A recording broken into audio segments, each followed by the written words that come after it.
সপ্তম পেরিয়ে অষ্টমে পা রাখল দর্শক নন্দিত জনপ্রিয় স্যাটেলাইট টেলিভিশন বাংলা টিভি। এ উপলক্ষে সিরাজগঞ্জে ব্যতিক্রমী আয়োজনের মধ্য দিয়ে পালিত হয়েছে বাংলা টিভির অষ্টমতম জন্মদিন। রবিবার দুপুরে Abdullah Al Mahmud memorial high school and কলেজের হলরুমে এ জন্মদিন পালন করা হয়।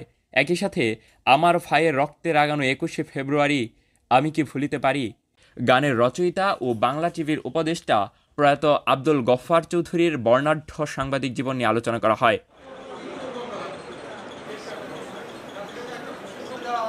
উক্ত আয়োজনে প্রধান আলোচক হিসেবে উপস্থিত ছিলেন বিদ্যালয়ের সহকারী প্রধান শিক্ষক গোপাল চন্দ্র রায়। বাংলা টিভির সিরাজগঞ্জ জেলা প্রতিনিধি মাসুদ রানা ওয়াসিমের সঞ্চালনায় আরও বক্তব্য রাখেন প্রভাষক আব্দুল বাসেত ও সহকারী শিক্ষক শরীফুল ইসলাম।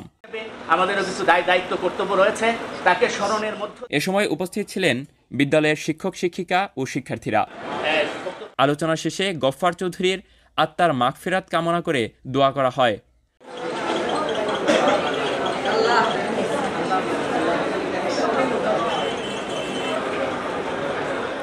পরে কেক কর্তনের মাধ্যমে বাংলা টিভির অষ্টম জন্মদিন পালন করা হয়।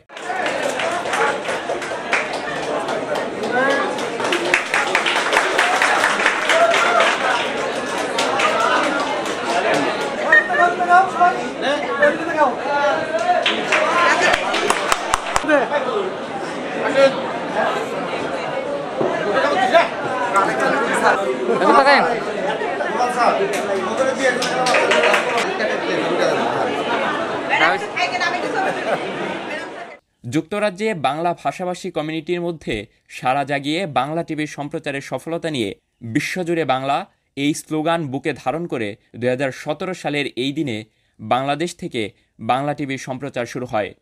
বাংলা টিভির প্রচারিত অনুষ্ঠানমালার মধ্যে সিনেমা, নাটক, সংবাদ দিন দিন আরও দর্শক নন্দিত হচ্ছে। Akhirul Illin, news desk, Moon Times news.